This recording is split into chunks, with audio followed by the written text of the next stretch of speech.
Hey, everybody out there in podcast land. This is your host, Severen Henderson. This is Firecast, as presented by Department 3C. This is just a generic intro. Probably means I wasn't able to get into the studio to put an intro together, but I still wanted to provide a podcast and I wanted to provide an intro to what we were going to be talking about. So hopefully you enjoyed the episode and you can read in the comments or the show notes description what the episode is all about. But like I said, I just wanted to put something together so that you can know that it's your favorite podcast. All that being said, I usually say this at the end, but I'll put it here. Please reach out with any comments, likes, dislikes, any information that you want to pass on to us. Our email address is info@department3c.com, and I hope you enjoyed the episode. Thanks again for listening.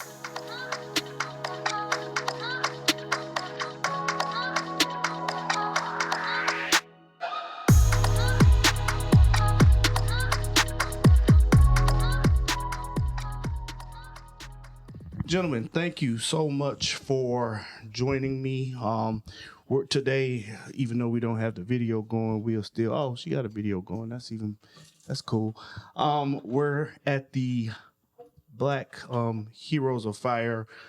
This is a celebration of Engine 21. I was gonna call them 121. Engine 21. Their 150th year anniversary is coming up in December of this year, and retired Chief DeKalb Walcott has brought us all together to have a bunch of conversations that have to do with the fire service, the paramedic service, emergency service overall. So today I have the great pleasure of speaking with Mr. John Hardy, Mr. Alexander Watts, and Mr. Samuel Clark, all retired CFD members.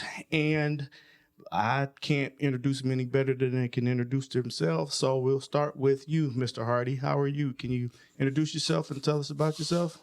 Yeah, well, John Hardy.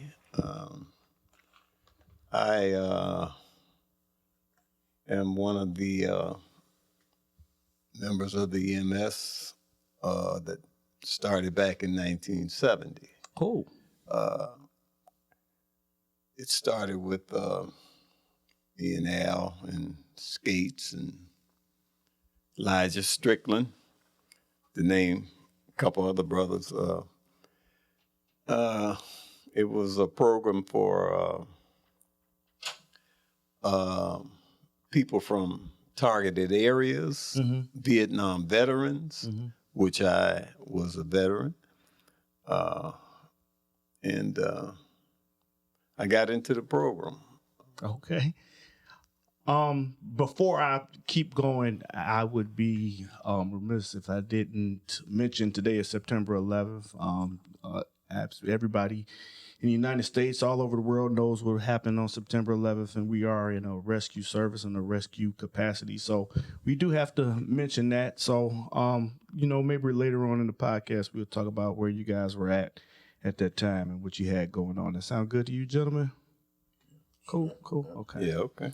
All right. Mr. Alexander Watts, can you introduce yourself to us, please? Sure. My name's Alexander Watts. I come into the program through my model cities. I was unemployed, but a Vietnam veteran. And there was a article in the paper in reference to jobs for Vietnam veterans. So I went down and I applied for it. Do one thing with your mic real quick, sir. I had this extra thing on there and talking to it now. Okay. Yep, even better. Okay, and I applied for the position, and I had to go down to be interviewed down in the Daily Center, I believe. And I spoke with the gentleman, and he looked at my W-2, my DD-214 form, and he says, "You're a Vietnam veteran?" And I said, "Yeah, that speaks for itself." And so he says, "Okay, then are you interested in being an ambulance attendant?" Okay. I says, "Yeah, I am interested because I'm unemployed, So he says, "Okay," and he said, "One more question." He says, "Can you stand the sight of blood?" And I say, "Sure, as long as it's not my blood, And the guy says, "Okay, you got the job. You get a letter in the mail a couple of weeks from now. I says, are you sure? He says, positive. Okay, he said you're in. Yeah. And that was in, I think we started out in August of 1970. Okay, wow. And we first paycheck came in September, I believe. Mm-hmm. We rode in these white Bonneville ambulances at that time.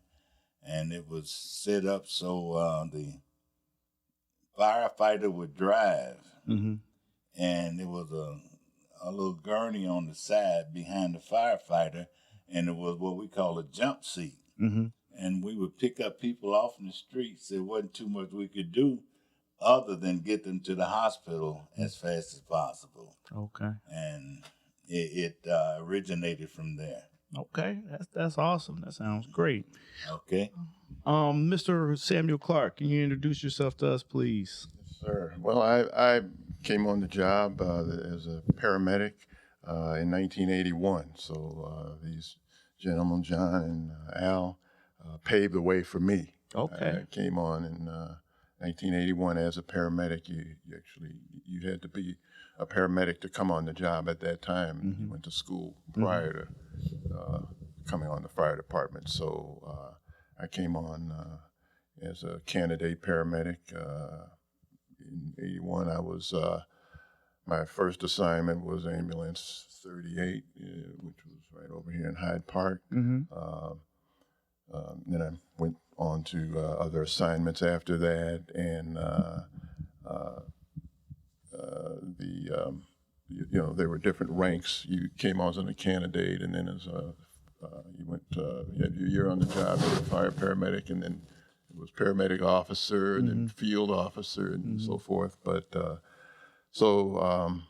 that's pretty much up until 33 years on the job. I retired in August of 2014. That's great. That's a nice career. As an assistant deputy chief paramedic. And that's what I was going to ask you next. Where'd you end up at? Well, I was an assistant deputy chief paramedic at Field Division South. Things had changed quite a bit from the time that even I came on, and certainly quite a bit more since Al and John had come on. But the South Side headquarters for EMS was called Field Division South. Mm-hmm. So I was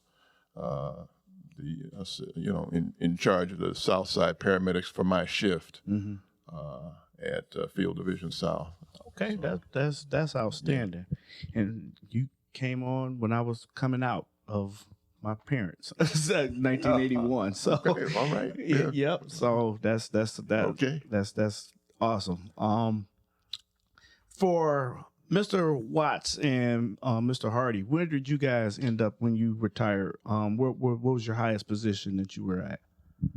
My highest position was ambulance commander. Okay. And I was the commander at Midway Airport. Okay. And that was ambulance 54. Okay. And that's the last duty station I had prior to retiring. Okay.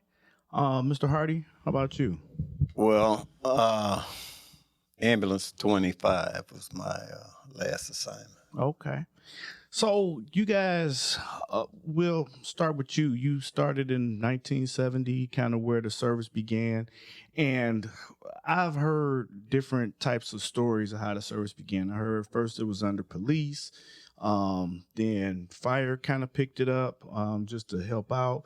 And then it grew and grew and grew from there. Like you were saying, Mr. Watts, originally you were just picking people up and taking them to the hospital. When did it kind of change to where we were doing interventions in the field before we took people to the hospital? Okay, I believe that began in 1974, I believe. It was a paramedic program that was implemented at Resurrection Hospital, and that's on Talcott and Harlem Avenue. Mm-hmm. And myself and Bob Skates went to the program, and we took the course, and we did the training. And after that, you had to be certified. Mm-hmm. Once you take a state exam, then you got got to have 3 months of ride time to get things together. You got to have different incidents would make you eligible for certification after the 3 months. Right. Now, being in Chicago, we're busy now as we were busy before. I'm sure it didn't take any time to get those certifications out of the way or get those special assignments out of the way, right? Right, you're correct. It didn't. We would, sometimes it depended on the emergency. Everything came in. It started off as an inlater, but then they began to be a bit more descriptive about what situation was at hand. Now, I'm not familiar. What's an inlater? Someone having difficult breathing. Okay. Gotcha. Short term. Gotcha. Okay. Mr. Hardy, what about you? He kind of gave us the breakdown of when it started. How about your career? Did you go to the same program at Resurrection? No, I came through Northwestern and U of C. Okay. But we had, at that time, they were certifying, and we had a guy on the fire department that was putting his people through. I was one of the last to get certified. Okay. So, and that's another story in itself. Mm-hmm. But eventually, I got certified, and I'm on the job. So Working, yeah. Yeah. So I don't know. It's kind of just to stop and think about things. Kind of hard. You know what I mean? Yeah. To try and tell it to somebody right now. Okay, well, we got tons of time. As much time and as you it's guys going to take got. time because I had to kind of get comfortable and jog my memory. Yeah. Yeah. Because I really wasn't set up to go into it. Mm-hmm. But we'll do what we can. I appreciate that. Whatever you can do is what I take. So thank you. Thank you again for being here. So where did you guys tend to work at the most? Like South Side, North Side, West Side, all over the place. Where were you at mostly? Just all three of you guys. Well, initially after becoming an ambulance attendant, my assignment was at Engine 16 Quarters, which is that was ambulance 3035, and that was on 40th and Dearborn, and that was at that time it was projects around, so it was a black neighborhood, and I would work with the firefighter. He would drive, and we would do the first aid. Okay. And then, put them in the back of the ambulance and then transport them to the hospital. And that was we were working, initially we started out working 8-hour shifts. Mm-hmm. And, but that didn't go over too well though. So. Can you tell me why? Well, a lot of times guys got into different situations and couldn't get to work, and the other person had to leave, and it just was kind of chaotic because it had us in a situation like unless you're properly relieved, then you can be terminated. Mm-hmm. So you're just kind of stuck there, whether you wanted to or not. You had to wait until your relief man came. Okay. And you had to sign a journal, sign in and sign out. Mm-hmm. Sounds like today, because the medics today, they get that mandatory and they just are there. So I feel for them a lot in a lot of ways because, if you have something planned or something you want to do, even if you want to just relax, kind of just having to be at work isn't necessarily, the best thing. So I can understand that. Well, and one more thing, I tell you, when we were doing the 3 8-hour shifts, so, and depending on what firehouse you went to or you were assigned to, and there were some officers that were not so receptive to ambulance attendants coming into the firehouse. They call it invading their privacy, you know? Yeah. And we weren't firemen, and they didn't want us in there. Yeah. And so initially we came in, they gave us a uniform. It was blue pants and blue shirt, and it had a American flag on it. Mm-hmm. But the firefighters, you know, they felt that we were attempting to pass ourselves off as a firefighter wearing that blue. Mm-hmm. And so they griped about that. And so eventually the department gave us light blue shirts. Okay. And that would distinguish an ambulance attendant from a firefighter. Okay. And that worked out well, you know, for us. But there were a lot of resentment, and they just didn't want us in the firehouse. They said that we were men of questionable character, you know. Wow. Oh, yeah. Wow. Oh, yeah, we got it from all ends, man, you know. Yeah. Black and the whites. Yeah, yeah. But that's hey, not cool. It didn't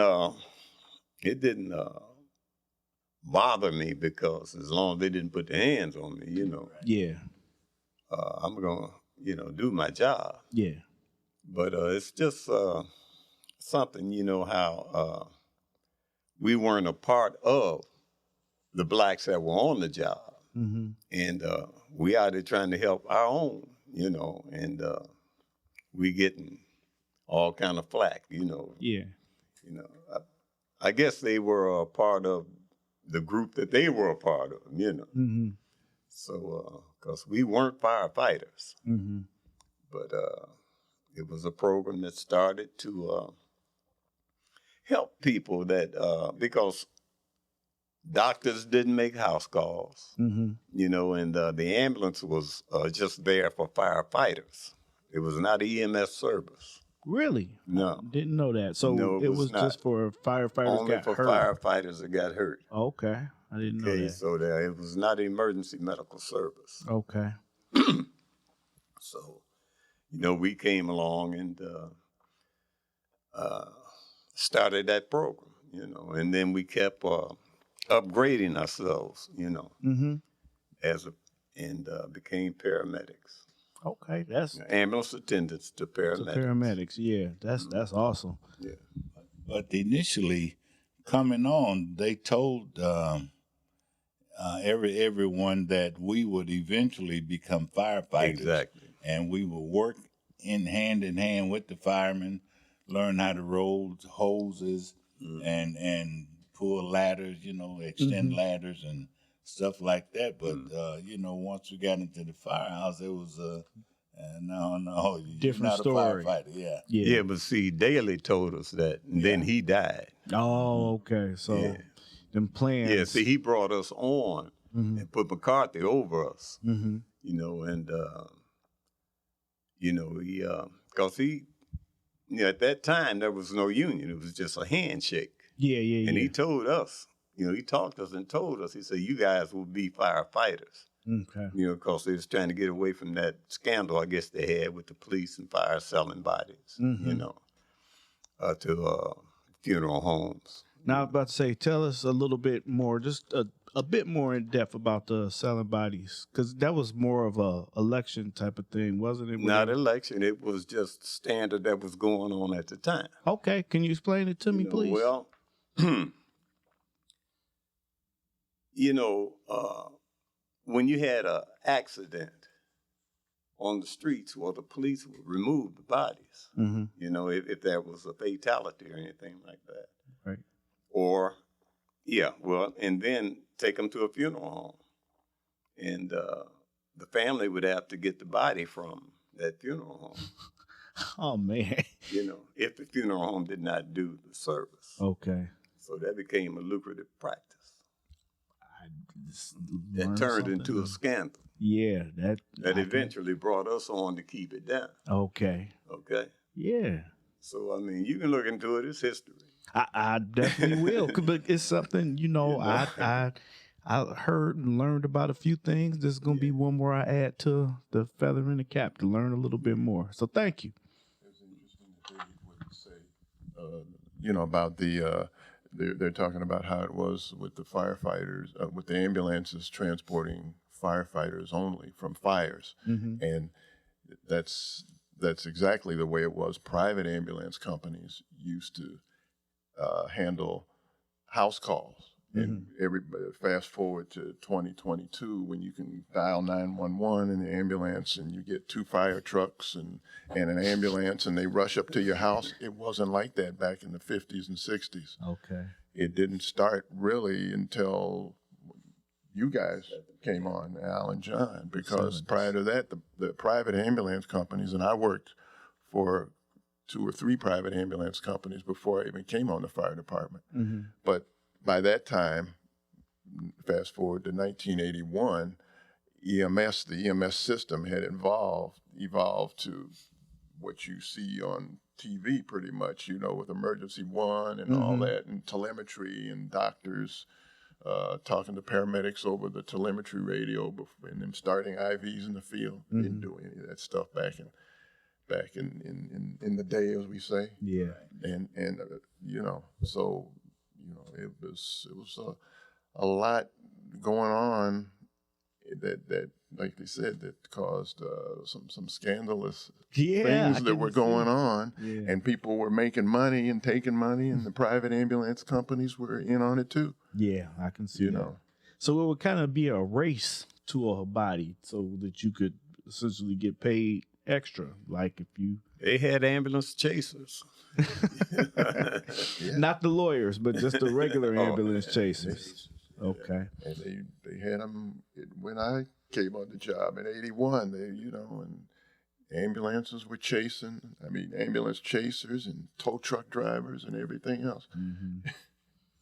That's some of that. The tow truck drivers, they still chase people around, but I guess the cargo has changed from bodies to vehicles, so that's better. So you guys kind of helped out on that. Tell me about. You said you came in. They kind of told you you're going to be firefighters. Then the mayor passed away, and plans changed and everything. And it seems like you guys were doing triple the work, kind of what paramedics are doing now. I mean, you're doing your job, you're doing other parts of fire jobs, and then you're just maintaining, you're doing a job for the citizens. You got to watch your stuff, you got to watch the firefighter stuff, you got to watch the people out there. Tell me a little bit about that, how that worked out for you, or how that worked, period. Well, that was... It was like we were ambulance attendants, and so they, depending on the firehouse you were in, and mostly all of them had that same view, that they didn't allow you to come into their kitchen, or you couldn't go upstairs to the bunk room or anything, You were mainly confined to the first floor, the apparatus floor. And if you got a call or something, you would write that information down and get into the ambulance, and the fireman would come and he'd drive to the scene. But it was never no duties that they would have you to do, as far as learning how to roll hoses or none of that. It was just strictly basic life support. Okay. And one of the problems that we got into, we had to, when we go to the hospitals, and, if you bandage someone then, and you had to replace your supplies. And a lot of times we were just, scarfing 4x4s, because exactly. we didn't, if you go in and you use a box of 4x4s, and a bandage or something to bandage up someone, then a lot of times the hospitals didn't want to replace that, So you had to do what you do, though. You walk around and scarf something and put it in the Like, man, hey, look over there. We would deliver babies with our bare hands. Oh man. No. Yeah. Really? Yeah, I believe it. That's amazing. Isn't that something? Yes, There were no gloves. No gloves. Even when I came on the job in '81, paramedics very seldom wore gloves in the back of the ambulance, and they had cardboard boxes where you stuck the needles in. Oh man. And we would stick. I probably don't like to hear this, but we stick the needle in the seat. Yeah. In the bench, so to speak. And that wasn't exactly the most antiseptic way of handling things. But Exactly. I have zero time on you guys' careers. And when I started EMT school, my teacher, he was an older gentleman, but he would tell us all of these same kind of stories. Like, oh, back in the day, you come in the hospital with blood up to your elbows. Like, yeah, look at me. It's kind of like the same way with the firefighters wanting to be dirty. And even now, it's like, no, you got to wash all that stuff off because that's the way to be. So you guys were in the same boat, but it doesn't sound like you wanted to be in that same boat. It's just kind of what the practice was. Yeah, that was the practice. Didn't even wear seatbelts half the time. Yeah, no seatbelts. You got to, smoking different practices. You smoking with the patient, huh? Well, I won't say all that. I didn't see, but I'm just saying, a lot of the rules were different back then. Even for firefighters, I mean, they didn't wear masks and right. Going in the building, you were pulling the ceiling with a cigarette hanging out your mouth. Yeah. But I was going to say just one thing, adding on to the thing with firefighters. You fast forward to 1981 when I came on, and the class that I was in, I was one of two blacks in the class of 35 paramedics down at the Fire Academy. Mm-hmm. And we were supposed to be the first class to cross-train as firefighters. Okay. And the commissioner was William Blair at the time, and he was from California. Mm-hmm. And he brought the California style of firefighting to Chicago, in addition to the paramedic thing, which was real big out in California. And so they didn't like that too much in Chicago, bringing you a style of that West Coast stuff here. So we got halfway through the academy. They'd actually started training us, in going through the smoke tunnel and putting on the SCBA, the air mask, and they were going to have us train firefighters to be first in first aid, and they just stopped it halfway through. Okay. All of a sudden, one day, it just stopped. No more training. That's it. You're done. But we were supposed to be the first cross-trained, fully cross-trained class. Yeah, that's not. And soon, but a couple of years later, William Blair was gone. Okay. And that's a long story. And then somebody else came, and then right. Crossovers came. No more cross-training. It was a while after that, but anyway. Okay. Well, all of those stories are eerily similar to what still goes on. Some of the things, some of the aspects. Sure. Yeah.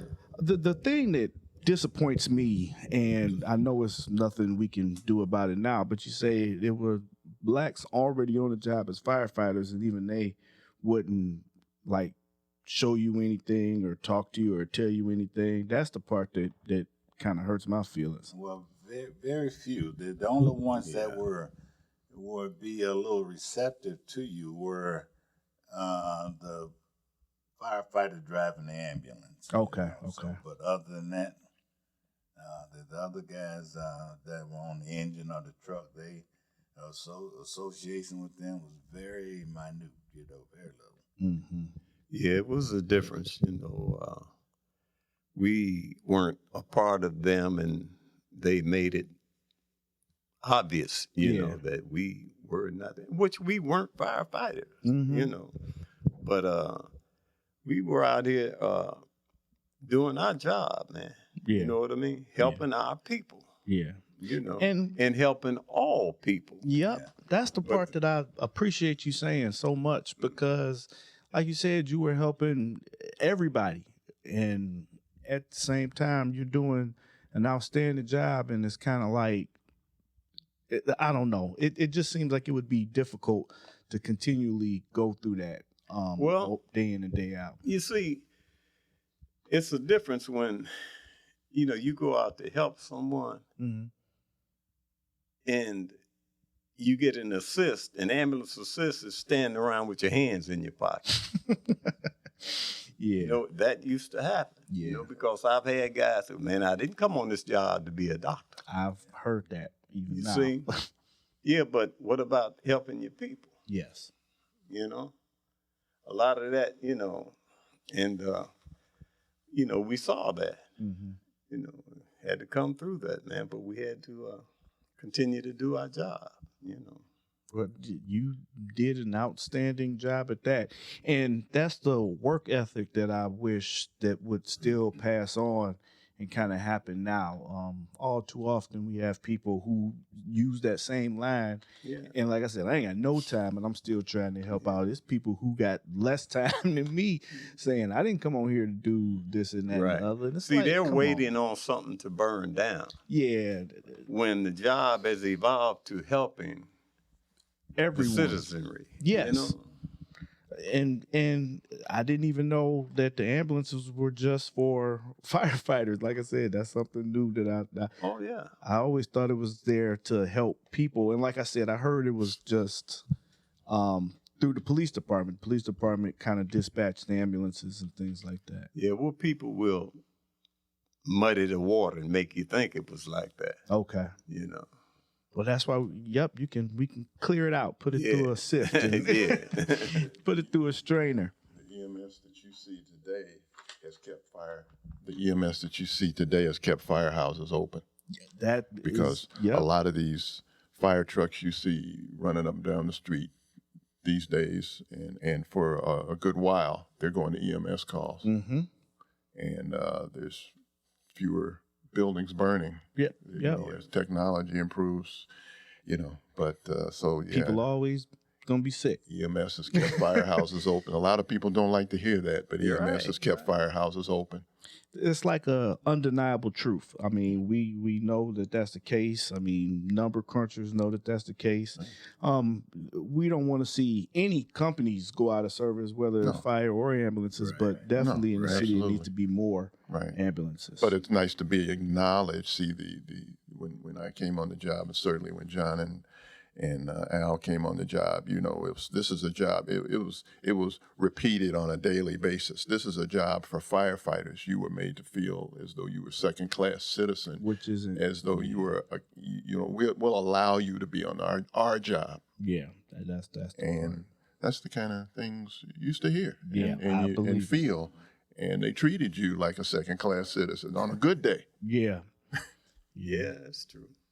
I know at my first house, we didn't have an ambulance, so I didn't have a ton of interaction with crews unless we went out and saw them because I was on the ALS apparatus.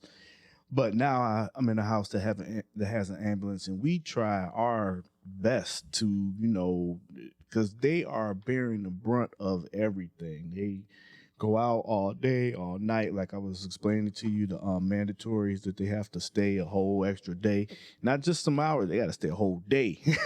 And we try and cook for them, put the food to the side for them, everything we can. And I know that that's the practice and the custom in a lot more places than it was. So we've tried to get better, and hopefully we can continue down that path. So I'll start with you, Mr. Clark, since the other two gentlemen came on before you. Who is someone that kind of helped influence your career, somebody that you kind of looked up to and just kind of kept you going, or someone you wanted to be like? Well,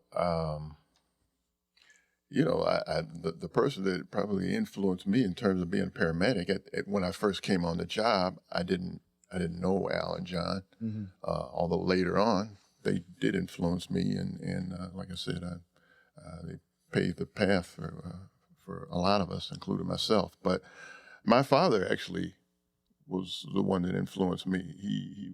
My father was an undertaker in Tennessee. Okay. And back in the day, the funeral homes did the ambulance service. If there was no 911, there was none of that. The funeral homes did the ambulance service. So my father taught me how to make a stretcher, how to load a stretcher, and I used to when I was 6 years old, That's and I used to stand in front of the funeral home and watch him go off and on an ambulance call, and they handled accidents and gunshots down in segregated Tennessee. But you know, if you were black and you were in an automobile accident, they called a black funeral home. If you were white, they called a white funeral home. It's just that simple.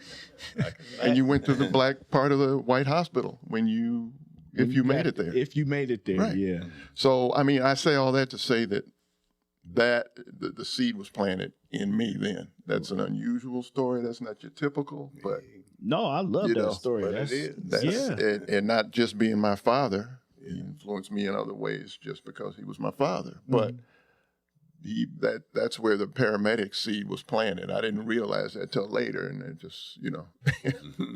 But yeah. I love that. I hear you. What about you two? Anybody influence you, or is it just we showed up and we on this job and we gonna do it to the best of our ability? Well, I think myself, you know, when I was in the military, I did a tour in Vietnam, and I went there in '68, January '68. But during my tour, they taught you basic training and AIT.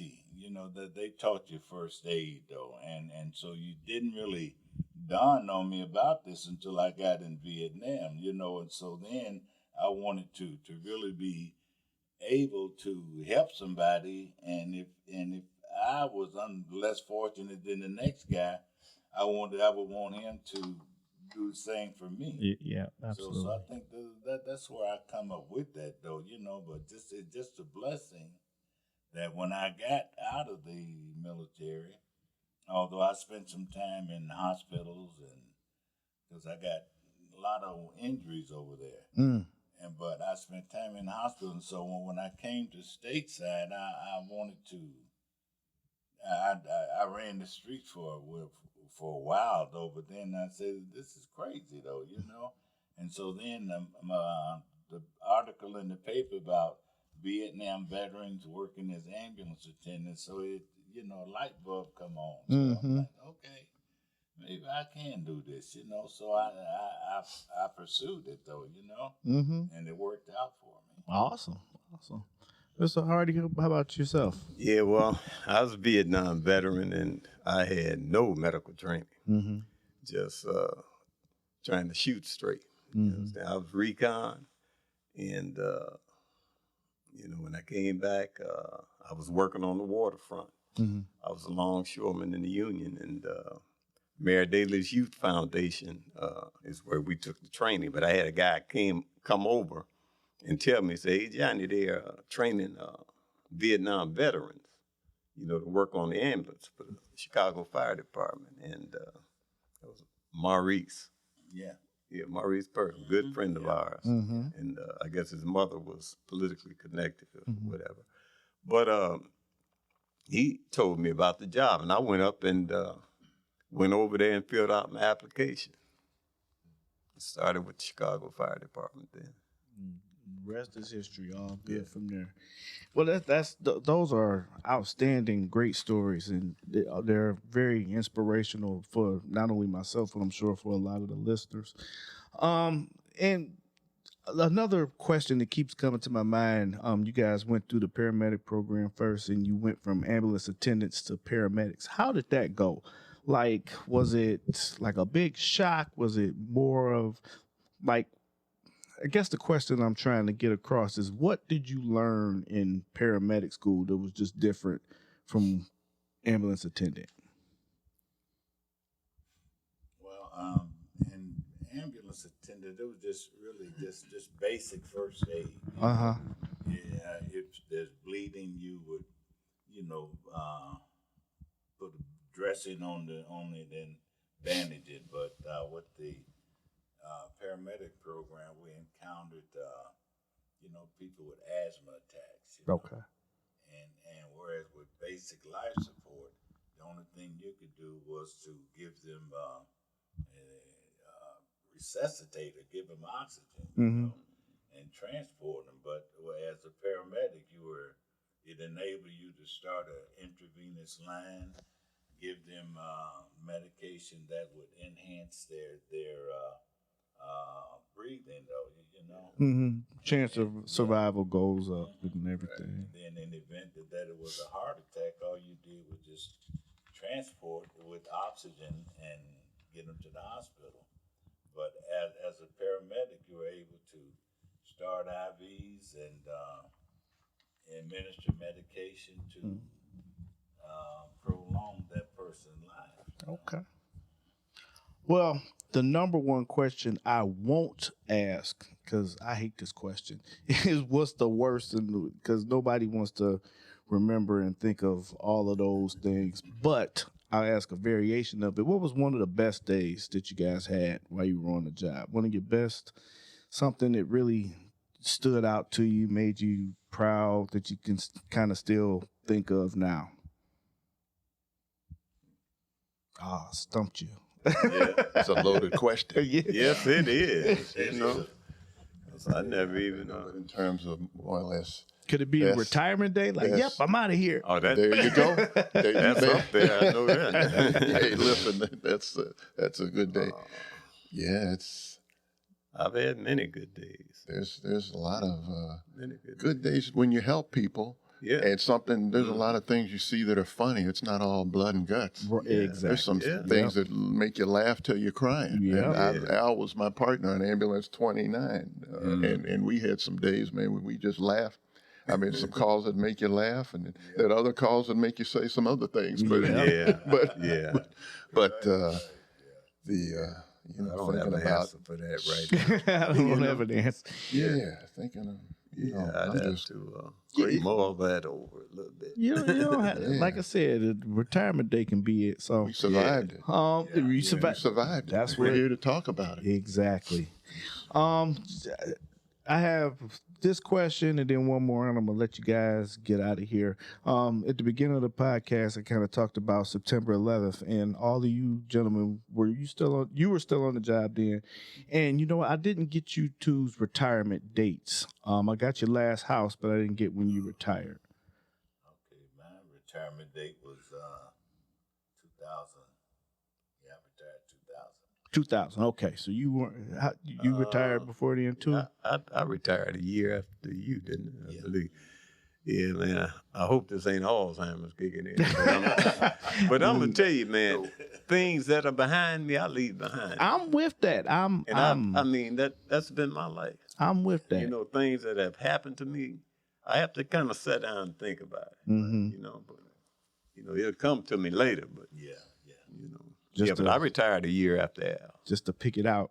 Yeah. I mean, I was actually in a supervisor's training class. It's called Supervision of Fire Personnel, and the class was being held up in I think it was Lincolnwood at a firehouse up there, and so we were literally being taught by somebody that was in charge of Northern Illinois' emergency response team, and all of a sudden his pager started going off like crazy, and we were watching the television, and we were sitting there. The whole class was watching the planes go into the Into the building. the towers and the Pentagon, and I'm watching the planes going to the Pentagon, and my mother had lived in Washington D.C. at the time, and I could see the area that she lived in behind the Pentagon. Mm-hmm. So I got a little, got a little personal for me there. Yeah. But and pretty soon the class had to be dismissed because it was just Nobody was. that was it. Yeah, And yeah. I went home. Yeah. Okay. Well, like I said, I just wanted to, just because today is the day, I just wanted to get that information from you. Last question. You wanna? Yeah. When that 9/11, I was at home though, and I'm watching television, and it come on, and after I realized what was happening, and I'm like, man, boy, I felt like I wanted to do something. But I thought that, well, ain't too much I can do. But shortly after that, they did this thing about about the airport. So I became one of those people, you know, TSA? Yeah, TSA. Okay. Yeah, I did that. You know, I felt that I can do something though. You know, Mm-hmm. so I got into that, and I worked it for a while though. But you know, a lot of crazy people out there, and you work with crazy people. I'm like, I said, look, I don't have to do this here. You know, I can go home. Yeah. You know, so I just left. You know, Too much like the job, right? And that's what I was gonna say. It's you guys, all of you have that ingrained need to help people, and I hear that come across in every single one of your answers. Every time you answer, you say, "Well, we were there to help people. We were there to help people. We were there to help people," and that's just such a great and human thing, and something that we should pass on to more people. And that kind of leads me into the last question I was going to ask each of you gentlemen. So Chicago's always hiring. We always bringing in new people, and hopefully new people take the chance and opportunity to listen to podcasts like this and everything. What's not one piece, but just a piece of advice that you could or would offer a young person coming onto the job in any capacity? If they're going to be a firefighter, if they're going to be a paramedic, any capacity. Follow your passion, do what you love. You can make a living doing what you love, and follow your passion, and stay in school. Stay in school. Yeah. Education, because, you know, it's a physically demanding job. It still is, even though they have 1.5 person stretchers now, but we didn't work that lucky, you know, but it's still a physically demanding job. Firefighting is as well, as you know. But have a backup plan, have a plan B and a C. Love that. How about you two? Well, it's about the same. I feel that, you know, they should attempt to do something that they enjoy doing, something that's going to get self-gratification by doing the jobs you're doing, you know.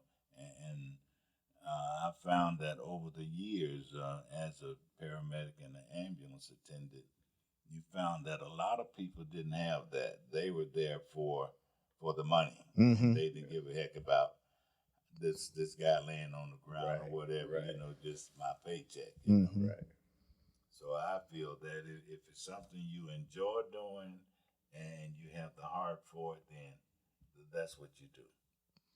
Gotta enjoy it. Love it. Yeah, well, I would say help others, because as you're helping others, you're being helped too.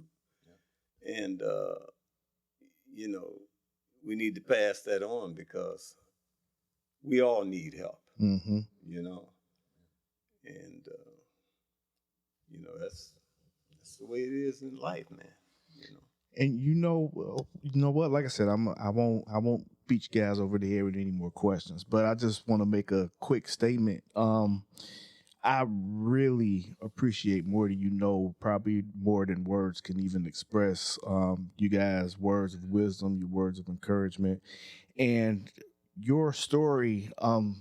Obviously, Chief Walcott got us all together. He called you guys up and scheduled this, and it's in celebration of the book, The Black Heroes of Fire.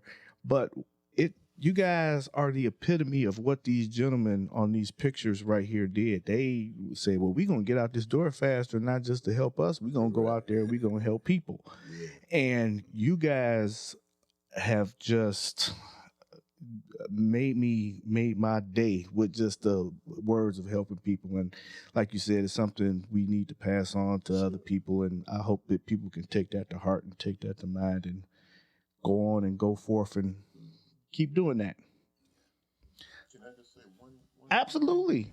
I just think that the paramedics that are coming on today, paramedics that are on the ambulances out there right now, need to know the truth about where EMS started. Yes. EMS started with these two gentlemen. With these two guys? Yep. One of the gentlemen is passed on. The other, he's here. We're not quite sure where, but right. Yeah. But They need to know the truth about how EMS started. It started with these two gentlemen and the other gentleman, Bob Skates, Elijah Strickland, and the folks in 1970. Mm-hmm. They need to know more about that. Enough hasn't been said about that, and it's about time that people start learning more about the history of EMS Yes. as it is today. Yes. I totally agree with that, because you guys told me things I had never even heard of. And not to say I've heard of everything, but you guys hit me with some stuff like, yeah, I thought they was taking bodies to like boost numbers. You're like, nah, they were just taking them to take them. And we was just, the ambulance being only for the firemen. Yeah. And I'll just say this right quick. Another thing people don't realize, we didn't mention Ernestine Hooper, who passed away in 91, I believe it was. Anyway, she was the first black female paramedic on the job. Okay. Commander, she was a commander. Mm-hmm. Commander Ernestine Hooper. Ernestine and a lot Hooper. of folks don't know about that. She was the first black female paramedic. Okay. And what about Jesse Edwards? Jesse He Edwards. was an ambulance attendant. Ambulance attendant. And he was killed on the job. Yeah. They were loading a person into the back of an ambulance, Mm-hmm. and a guy that was intoxicated drove into the back of it. Oh, that's terrible. And I think he died in surgery That's at University of Chicago Hospital. Yeah, a car ran into the back of them while they were loading a patient. And, you know, Killed in the line of duty. yeah, killed in the line of duty. Yeah. We don't even hear about that. What? So it's not added to the line of duty deaths? Is it in I don't our even think numbers? it's I'm not sure if his badge was eventually put on the wall down at the fire academy or not. I'm not sure about that. I'm not I thought either. It was, but I'm not sure. I'm not. Well, I'm gonna write it down. I'm gonna go check it out. And you know what? Another thing before I let you gentlemen go, I said I was done asking questions, but I lied. Before we started, and I was trying to set up, I heard you gentlemen talking about your seniority numbers.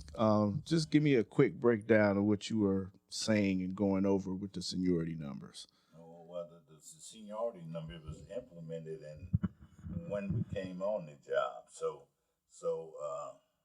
myself, Skates, and a few other guys, you know, but Skates became a supervisor, or he got close to the administrative people in the supervisory position. In fact, Colonel McCarthy, and then they liked him, so they trusted him. But and I was telling John, I say Skates put down seniority as number one, but it's no biggie, you know.